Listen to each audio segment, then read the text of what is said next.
السلام علیکم۔ Daily golf Urdu میں خوش آمدید۔ دبئی میں بے مثال طویل ایئر کنڈیشن شاہراہ کی تعمیر کا منفرد منصوبہ۔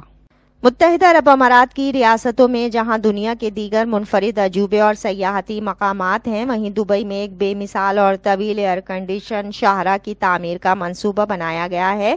امارات کی ایک تعمیراتی کمپنی URB نے ایک طویل ایئر کنڈیشن شاہراہ تعمیر کرنے کا منصوبہ پیش کیا ہے، جو تقریباً 58 میل لمبی ہوگی۔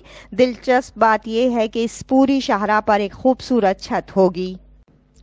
کمپنی کے مطابق منصوبے کو دی لوپ کا نام دیا جائے گا۔ یہ منفرد اور بے مثال شاہراہ دراصل پیدل گھومنے یا پھر سائیکل چلانے والے افراد کے لیے مخصوص ہوگی۔ اس کی خاص بات یہ ہوگی کہ یہ پیدل یا سائیکل کے ذریعے دبئی میں کسی بھی جگہ پہنچنے کے لیے اس شاہراہ کو استعمال کیا جا سکے گا۔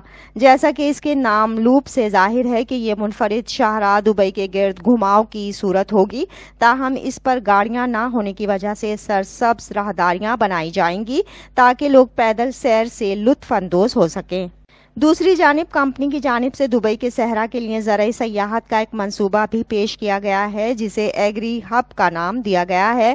اس منصوبے کا مقصد ماحولیاتی تعلیم، ماحول دوست زراعت اور سرسبز سیاحت کو فروغ دینا ہے۔ دونوں منصوبوں کے لیے پانی اور توانائی کا حصول متبادل ذرائع سے ممکن بنایا جائے گا۔ کمپنی کو توقع ہے کہ ایئر کنڈیشن شاہراہ 2040 تک تیار ہو جائے گی، جبکہ ایگری ہب پر کام کا آغاز 2024 میں ہو سکتا ہے۔ اب تک کے لیے اتنا ہی۔ اگلے بلیٹن تک کے لیے خدا حافظ۔